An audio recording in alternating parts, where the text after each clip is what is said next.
ভাইজান, আইজ রাইতে এই কামটা না করলে কি চলতো না? আসমান তো মেঘে কালা হয়ে আছে, আর নদীর পাড়ের এই গরুস্থানটা এমনিতেই সুবিধার না। হ্যাঁ, নদী কি তোর আর আমার ডরের হিসাব কইরা ভাঙবরে রতন? কাইল সকালের মধ্যে এই জায়গাটা ভাইঙা নদীতে তলায়া যাইব। মেম্বার সাহেব টেকা দিছে, জিন্দা মানুষের থাইকা মরা মানুষের দাম এখন বেশি। নে কামে লাগ। কিন্তু ভাইজান, রাত বিরাতে পুরানা কবর খুইরা লাশ তোলা, আমার তো হাত পা অবশ হইয়া আসতেছে। যদি কিছু বাই হইয়া আসে? আরে বাইর হইব আবার কি? মরা মানুষ মাটিতে মিশা যায়, হাড্ডি গুলা ছাড়া আর কিচ্ছু থাকে না।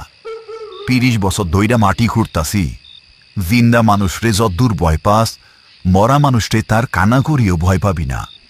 ওরা কিচ্ছু করতে পারে না। যা, ওই শিমুল গাছের গোড়ার কবর চায় কোদাল দেওয়া শুরু কর।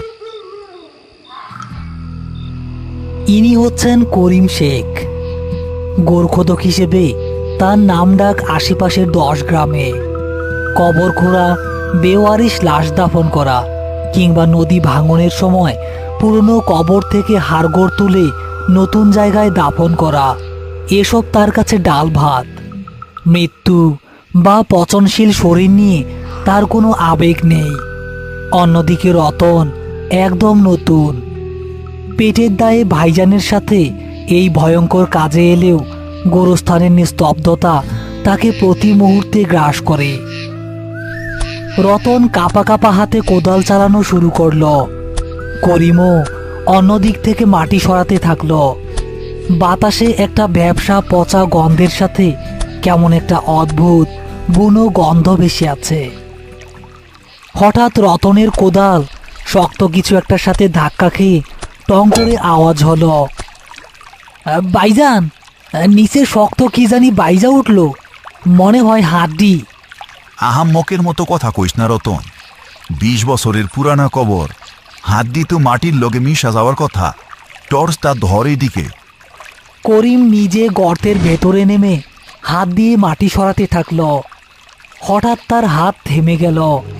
টর্চের আলোয় দেখা গেল মাটির নিচে কোনো হাড়গোড় নেই, বরং সম্পূর্ণ অবিকৃত একটি কাফনের কাপড় দেখা যাচ্ছে। 20 বছর মাটির নিচে থাকার পরও কাপড়টা একটুও পচেনি, শুধু কাদা লেগে আছে।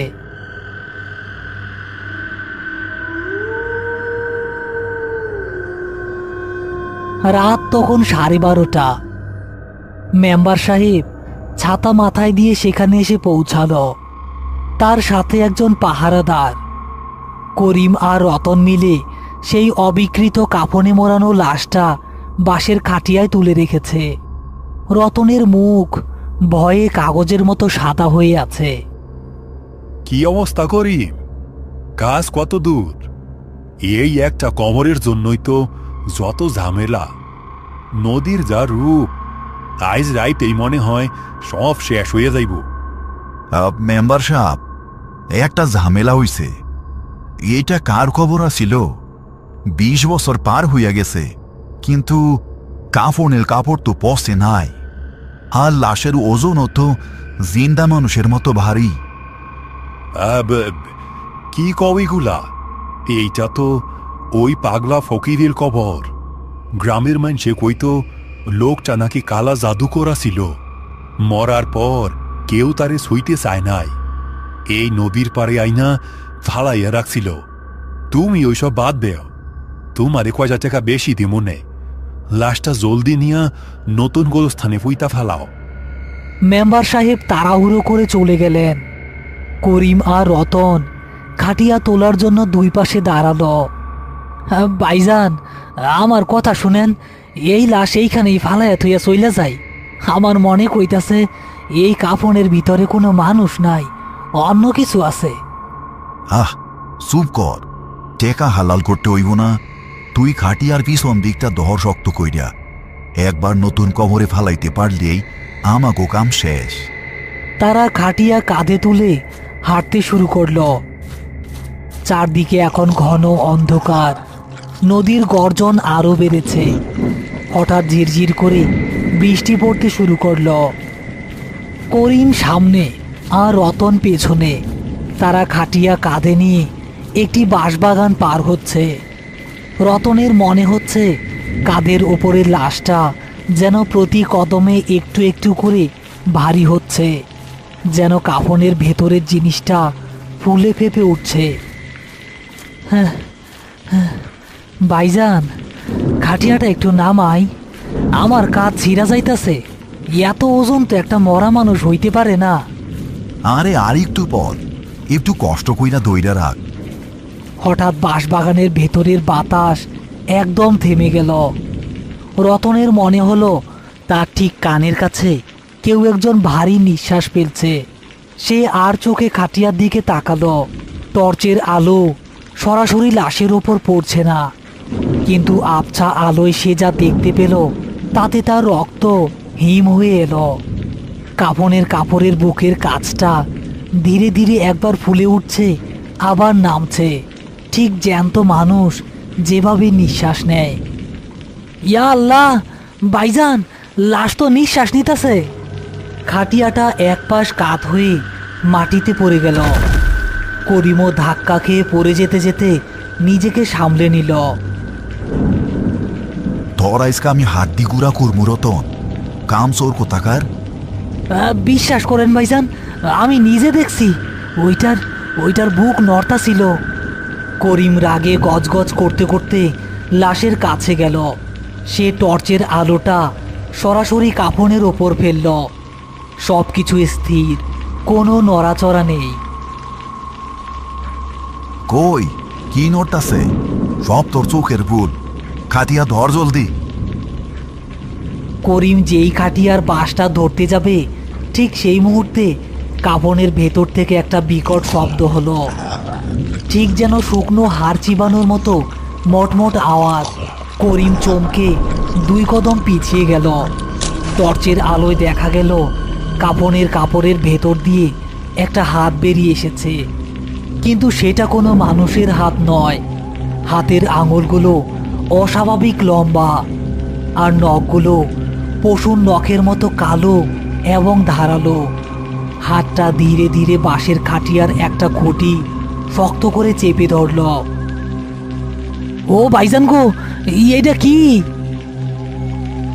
হঠাৎ করেই কাফনের ভেতর থেকে একটা ফ্যাঁসে বহু বছরের পুরনো ভাঙা গলার আওয়াজ ভেসে এলো।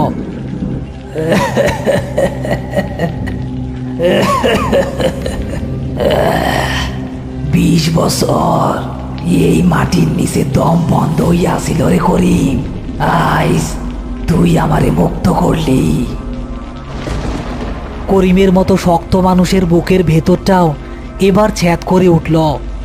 তার 20 বছরের অভিজ্ঞতায় সে বুঝতে পারল এই জিনিসটা যাই হোক না কেন, এটা শুধু একটা লাশ নয়, এটা মৃত্যু পার হয়ে আসা একটা অশুভ অভিশাপ।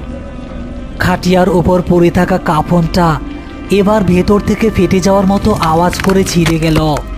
টর্চের আলো মাটিতে পড়ে আছে, আর সেই আবছা আলোতে দেখা গেল একটা বীভৎস দৃশ্য।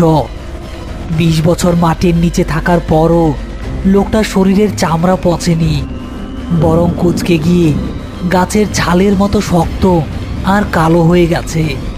তার চোখ দুটো কোটর থেকে বেরিয়ে আসার মতো, আর চোখের মণি বলতে কিছু নেই, পুরোটাই ঘোলাটে হলুদ। লোকটার ঠোঁট কাটা, যার ভেতর দিয়ে ধারালো হলদেটে দাঁত বেরিয়ে আছে। ভাইজান, ভাইজান, ও আল্লাহ, আল্লাহ আমারে বাঁচান, আমারে বাঁচান। করিমের সারা জীবনের সাহস যেন এক মুহূর্তে উবে গেছে। সে বুঝতে পারল সামনে যেটা বসে আছে সেটা কোনো মরা মানুষ নয়, সাক্ষাৎ একটা শয়তান। কাফন ছিঁড়ে সেই কুচকানো হাড় গিলে শরীরটা খাটিয়া থেকে নিচে নামার চেষ্টা করছে। তার হাড়ের ভেতর থেকে মটমট করে এমন সব শব্দ হচ্ছে যেন 20 বছর পর শরীরের জোড়াগুলো খুলছে। রতন, ওই চাখারা দৌড় দে ভাই, এইটা লাশ না, এইটা শয়তান। রতনের শরীর জমে পাথর হয়ে গেছে। সে ওঠার চেষ্টা করেও বারবার পড়ে যাচ্ছে। ঠিক তখনই লাশটা তার লম্বা ধারালো নখওয়ালা হাতটা রতনের পায়ের দিকে বাড়িয়ে দিল। এত তারা কিসের রে করিম?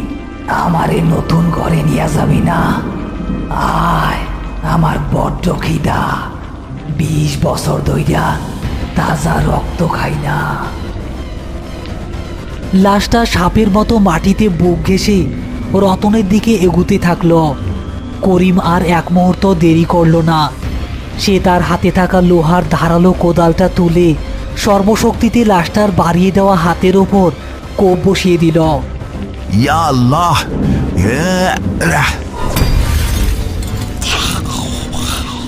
যা শয়তান, দূর হ। কোদালের কোপ লাশটার হাতে লাগতে একটা বিকট ধাতব শব্দ হলো, যেন পাথরের লোহা আঘাত লেগেছে। লাশটার হাত কাটল না, কিন্তু লোহা লাগার কারণে সে তীব্র যন্ত্রণায় একটা পৈশাচিক চিৎকার দিয়ে উঠল। শব্দটা এতই তীক্ষ্ণ যে রতনের কানের পর্দা মনে হয় ফেটে যাবে। এই সুযোগে করিম রতনের কলার চেপে ধরে হেঁচকা টানে তাকে দাঁড় করিয়ে দিল। দৌল হারামজাদা, জানিয়া ভাগ। করিম আর রতন বাঁশবাগানের কাদা জল মাখা রাস্তা দিয়ে পাগলের মতো দৌড়াতে থাকলো। তাদের পেছনে সেই পৈশাচিক চিৎকার আর মাটিতে ভারী কিছু একটা ঘেঁষতে ঘেঁষতে এগিয়ে আসার শব্দ শোনা যাচ্ছে।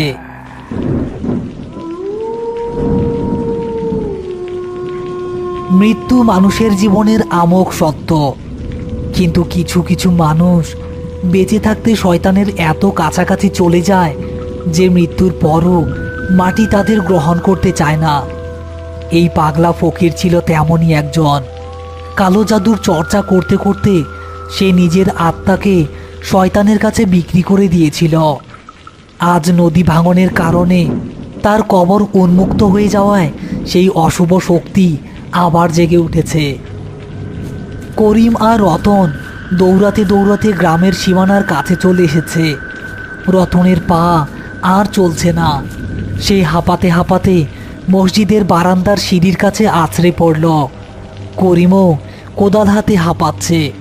তারা পেছনে তাকিয়ে দেখল বাঁশবাগানের অন্ধকার থেকে দুটো হলুদ চোখ জ্বলজ্বল করতে করতে তাদের দিকেই এগিয়ে আসছে। লাশটা হাঁটছে না, বরং তার হাত ও পায়ের ওপর ভর দিয়ে মাকড়সার মতো অবিশ্বাস্য দ্রুত গতিতে ছুটে আসছে।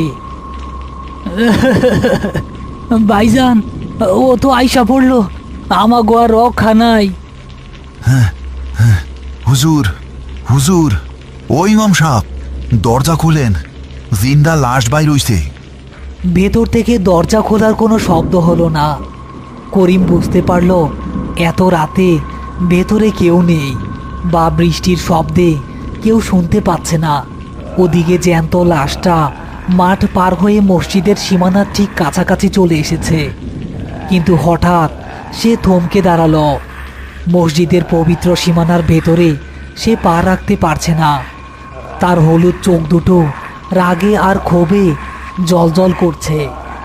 লাশটা সীমানার বাইরে থেকে তার লম্বা নখ দিয়ে মাটি খামচে ধরে আছে। করিম বুঝতে পারল তারা আজ রাত পার করতে পারবে না। মসজিদের ভেতরে ঢুকতে না পারলেও সারা রাত এখানে বসে থাকা সম্ভব নয়।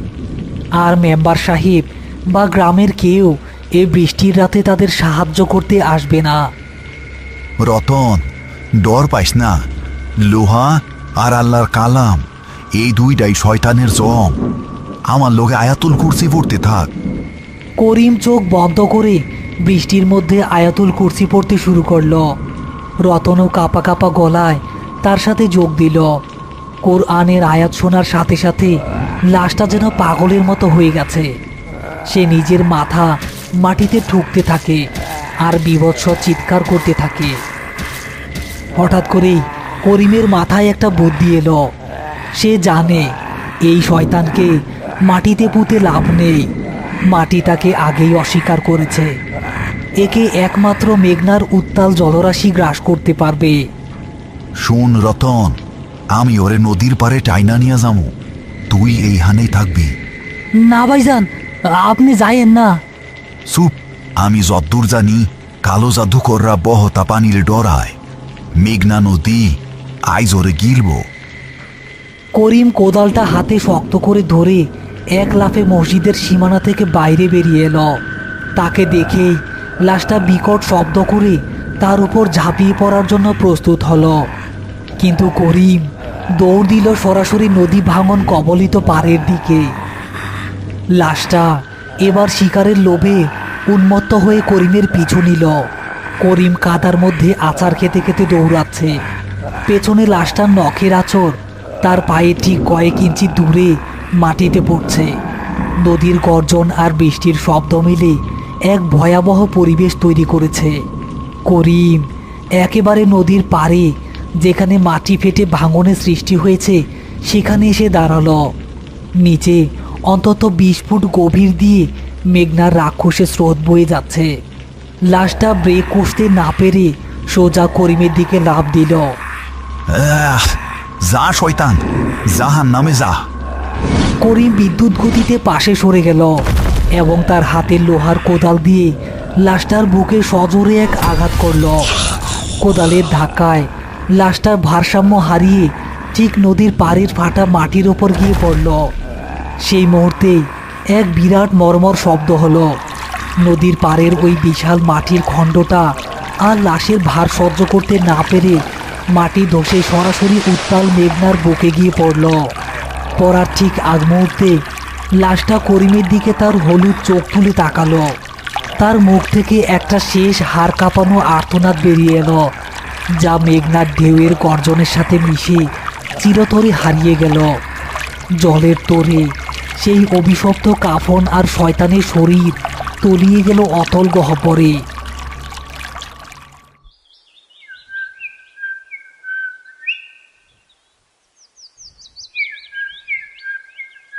কি খবর করিম? রাইতে তো বিশাল তুফান গেল, তোমাগো কাজ তো শেষ করতে পারো নাই মনে হয়। নদীর যা ভাঙনা ছিল, পুরানা গোরস্থানের কিছুই তো আর বাকি নাই। ওই পাগলা ফকিরের কবরটাও নদীতেই গেছে, তাই না? জি মেম্বার সাহেব, নদীতেই গেছে। মাটি জানিতে চায় না, মেঘনা তা ঠিকই নিজের পেটে টাইনা নিয়ে যায়। রতন করিমের দিকে তাকালো। তার মনে পড়ে গেল কাল রাতের সেই হলুদ চোখ আর মটমট করে হাড় ভাঙার শব্দ।